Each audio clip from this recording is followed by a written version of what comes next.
तो चलिए क्लास को शुरू करते हैं। पहला क्वेश्चन आपको दिया गया है, किस मुगल सम्राट को जिंदा पीर कहा गया है। दोस्तों सही आंसर आपको देना है। तो किस मुगल सम्राट को जिंदा पीर कहा गया है, तो आपका सही आंसर विकल्प सी हो जाएगा, औरंगजेब। औरंगजेब को जिंदा पीर कहा गया है। अगले क्वेश्चन की तरफ बढ़ते हैं।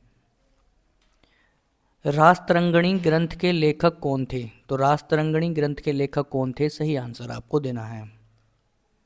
तो आपका सही आंसर विकल्प सी हो जाएगा, कल्हड़। अगले क्वेश्चन की तरफ बढ़ते हैं। पृथ्वी पर सबसे लंबी पर्वत श्रृंखला कौन सी है। तो पृथ्वी पर सबसे लंबी श्रृंखला कौन सी है, सही आंसर आपको देना है। तो आपका सही आंसर विकल्प बी हो जाएगा, एडीज। अगले क्वेश्चन की तरफ बढ़ते हैं।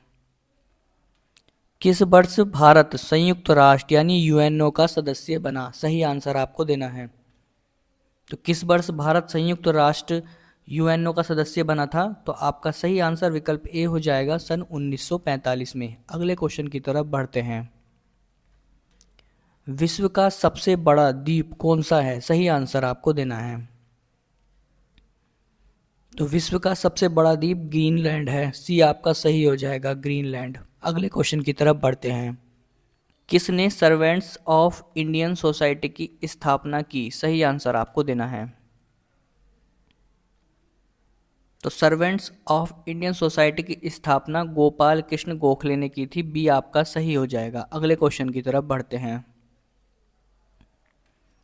भारत में कितने जैव भौगोलिक क्षेत्र हैं, सही आंसर आपको देना है। तो भारत में कितने जैव भौगोलिक क्षेत्र हैं, तो आपका सही आंसर हो जाएगा सी यानी 12। प्रथम भारतीय नागरिक जिसने नोबेल पुरस्कार जीता वह कौन थे, सही आंसर आपको देना है। तो प्रथम भारतीय नागरिक जिन्होंने नोबेल पुरस्कार जीता वो कौन थे, रविंद्रनाथ टैगोर, यानी बी आपका सही हो जाएगा। अगले क्वेश्चन की तरफ बढ़ते हैं। किस राज्य में लोकटक झील स्थित है, सही आंसर आपको देना है। तो किस राज्य में लोकटक झील है, सही आंसर हो जाएगा मणिपुर। सी आपका सही हो जाएगा। अगले क्वेश्चन की तरफ बढ़ते हैं। काले पानी की सजा कहाँ दी जाती है, सही आंसर आपको देना है। तो आपका सही आंसर विकल्प ए हो जाएगा, काले पानी की सजा अंडमान निकोबार द्वीप में दी जाती है। अगले क्वेश्चन की तरफ बढ़ते हैं। शून्य की खोज किसने की थी, सही आंसर आपको देना है। तो शून्य की खोज किसने की थी, आपका सही आंसर विकल्प डी हो जाएगा, ब्रह्मगुप्त। अगले क्वेश्चन की तरफ बढ़ते हैं।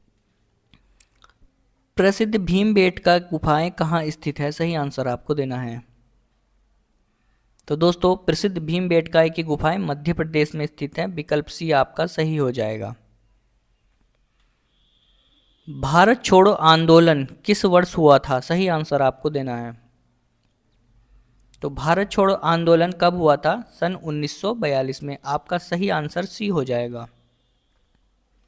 भारत में सबसे पहले किस राज्य में रेलवे शुरू हुई थी, सही आंसर आपको देना है। तो भारत में सबसे पहले किस राज्य में रेलवे शुरू हुई थी, आपका सही आंसर विकल्प बी हो जाएगा, महाराष्ट्र। अगले क्वेश्चन की तरफ बढ़ते हैं। गौतम बुद्ध ने अपना पहला उपदेश कहाँ दिया था, सही आंसर आपको देना है दोस्तों। तो गौतम बुद्ध ने अपना पहला उपदेश कहाँ दिया था, आपका सही आंसर हो जाएगा विकल्प ए, सारनाथ। सारनाथ में गौतम बुद्ध ने पहला अपना उपदेश दिया था। अगले क्वेश्चन की तरफ बढ़ते हैं। पृथ्वी पर सर्वाधिक मात्रा में कौन सा तत्व पाया जाता है, सही आंसर आपको देना है। तो पृथ्वी पर सर्वाधिक मात्रा में ऑक्सीजन पाई जाती है। आपका आंसर सी हो जाएगा दोस्तों। अगले क्वेश्चन की तरफ बढ़ते हैं। भारत का सबसे बड़ा मूंगफली उत्पादक राज्य कौन सा है, सही आंसर आपको देना है। तो दोस्तों भारत का सबसे बड़ा मूंगफली उत्पादक राज्य गुजरात है। सी आपका सही हो जाएगा। अगले क्वेश्चन की तरफ बढ़ते हैं। भारत में पहली बार जनगणना किस वर्ष हुई थी, सही आंसर आपको देना है। तो भारत में पहली जनगणना कब हुई थी, तो दोस्तों आपका सही आंसर 1872 हो जाएगा। विकल्प ए आपका सही हो जाएगा। अगले क्वेश्चन की तरफ बढ़ते हैं। वायुमंडल की सबसे नीचे की परत कौन सी है, सही आंसर आपको देना है। तो आपका सही आंसर दोस्तों क्षोभ मंडल हो जाएगा। वायुमंडल की सबसे नीचे की परत क्षोभ मंडल है। अगले क्वेश्चन की तरफ बढ़ते हैं। वायुमंडल में सबसे अधिक कौन सी गैस पाई जाती है? सही आंसर आपको देना है। तो वायुमंडल में सबसे अधिक जो गैस पाई जाती है वह नाइट्रोजन है। बी आपका सही हो जाएगा। 78.08% इसकी मात्रा पाई जाती है। अगले क्वेश्चन की तरफ बढ़ते हैं। डिगबोई किस लिए प्रसिद्ध है? सही आंसर आपको देना है। तो आपका सही आंसर विकल्प सी हो जाएगा, तेल नगरी। डिगबोई जो है एक तेल नगरी है और तेल के लिए प्रसिद्ध है। अगले क्वेश्चन की तरफ बढ़ते हैं। बेलाडीला किस लिए प्रसिद्ध है दोस्तों? सही आंसर आपको देना है। तो बेलाडीला लोहा अयस्क के लिए प्रसिद्ध है। बी आपका सही हो जाएगा। अगले क्वेश्चन की तरफ बढ़ते हैं। भारत और पाकिस्तान के विभाजन का आधार क्या था? तो भारत और पाकिस्तान के विभाजन का आधार क्या था? सही आंसर आपको देना है दोस्तों।